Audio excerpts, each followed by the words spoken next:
gender, religion and caste. In our first part, we have discussed about gender. कि gender को हम किस तरह से पॉलिटिक्स से अलग नहीं कर सकते हैं. In this part we will discuss about religion.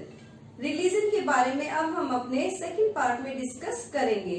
जो भी न्यू विजिटर्स हैं प्लीज सब्सक्राइब कर लें ताकि प्रीवियस वीडियो आपके पास पहुंच जाए.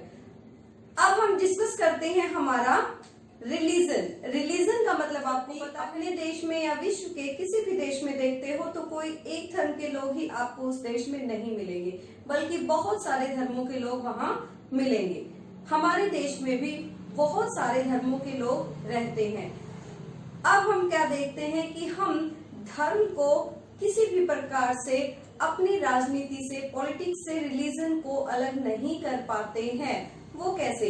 तो हम देखते हैं कि Mahatma Gandhi ji religion can never be separated. क्या कहा था? Religion can never be separated from politics. कि रिलीजन को कभी भी आप राजनीति से अलग नहीं कर सकते हैं. लेकिन ध्यान रखिए, यहाँ महात्मा गांधी जी ने रिलीजन का मतलब लिया है मोरल वैल्यूज, क्योंकि वो चाहते थे कि हमारे देश की राजनीति, हमारे देश की पॉलिटिक्स हमेशा मोरल वैल्यूज के साथ आगे बढ़े. और हम ह्यूमन राइट्स ऑर्गेनाइजेशंस की बात करते हैं तो ह्यूमन राइट ऑर्गेनाइजेशन में भी कहा है कि हर देश को अपने देश की रिलीजन माइनॉरिटीज के लॉज के हमेशा ध्यान रखना चाहिए. क्या कहा है? कि हर देश के पॉलिटिक्स को रिलीजियस माइनॉरिटी के लॉज का हमेशा ध्यान रखना चाहिए, जिन लॉज के थ्रू वो अपने रिलीजन को प्रोटेक्ट कर सके. ऐसा ही आपने आपके फर्स्ट चैप्टर में पावर शेयरिंग में भी देखा था कि जब आप माइनॉरिटीज के इश्यूज को अनदेखा करते हैं तो क्या होता है? रेवोल्यूशन होती है. ठीक है, तो ये क्या है? थर्ड हम क्या कहें कि महिलाएं भी डिमांड करती हैं. वुमेन्स ने भी क्या डिमांड की है कि जितने भी फैमिलीज के इश्यू हैं तो उसके लिए क्या किया जाए? Family law, equal family law हमारे देश में होना चाहिए. तो हम कह सकते हैं कि हमारे देश से हम किसी भी प्रकार से पॉलिटिक्स को रिलीजन से अलग नहीं कर सकते हैं. कि रिलीजन को पॉलिटिक्स से अलग करना एक बहुत ही मुश्किल काम है. और हम करें भी क्यों ना हम सभी धर्मों के आइडियाज को, विचारों को लेकर अपनी पॉलिटिक्स को आगे बढ़े.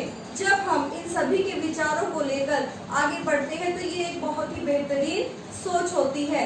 लेकिन जब इनके साथ इक्वल ट्रीटमेंट नहीं किया जाता है तब हमारे सामने समस्याएं आती हैं. अब हम डिस्कस करते हैं कम्युनलिज्म. कम्युनलिज्म क्या होता है? कम्युनलिज्म को हिंदी में संप्रदायवाद कहा जाता है.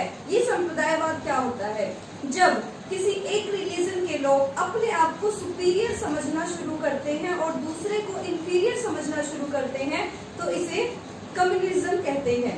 इस कम्युनलिज्म में आप देखेंगे क्या कि जब कोई एक रिलीजन के जो सोच है, एक रिलीजन के जो आइडियाज हैं, जो विचार हैं, जो उनकी डिमांड है दूसरे रिलीजन के अपोजिट में आ जाती हैं तो इसके कारण पॉलिटिक्स आपका जो है कम्युनल डिवीजन होना आपकी सोसाइटी में शुरू हो जाता है. ये कम्युनल डिवीजन आपके लिए बहुत ही बेकार होता है, खराब होता है. ये डिफरेंट फॉर्म्स में हमारे सामने आता है. फॉर्म्स ऑफ कम्युनलिज्म पता नहीं चलता और हमारी रोजमर्रा की लाइफ में हमारा जो माइंड है वो स्टीरियोटाइप हो जाता है, प्रेजुडाइज हो जाता है. वो किसी पर्टिकुलर, किसी माइनर रिलीजन से हेट करना शुरू कर देता है और पहले से ही लगा लेता है कि ये लोग ऐसे हैं या वैसे हैं. दूसरा, हमारे दिमाग में एक सोच पैदा हो जाती है कि हमें हमारे ही धर्म का डोमिनेशन हमारे देश में चाहिए. जब हम ऐसा करते हैं तो हमारे दिमाग की एक सोच बन जाती है. उसके बाद कुछ लीडर्स हैं जो इसको कम्युनल रूप दे देते हैं और भी ज्यादा. इस कम्युनलिज्म को, इस हमारी सोच को और भी ज्यादा इसका प्रयोग करते हैं. वो क्या करते हैं? कुछ हमारे धार्मिक सिंबल्स को लेकर, धार्मिक स्लोगन्स को लेकर क्या करते हैं? अपने प्रचार प्रसार करते हैं. जिसके कारण क्या हो सकता है? जो हमारे इंडिया और पाकिस्तान ने ऑलरेडी क्या कर रखा है, पहले से ही फेस कर रखा है, जो कम्युनल राइट्स हुए थे. जो वायलेंस होती है इस कम्युनलिज्म के कारण वो इसका सबसे बेकार, सबसे रस्ट रूप होता है। सबसे खराब रूप जो है आपका कम्युनलिज्म का, आपकी वायलेंस होती है, जो राइट्स होते हैं। संविधान निर्माताओं को इन सब बातों का पहले पता नहीं था।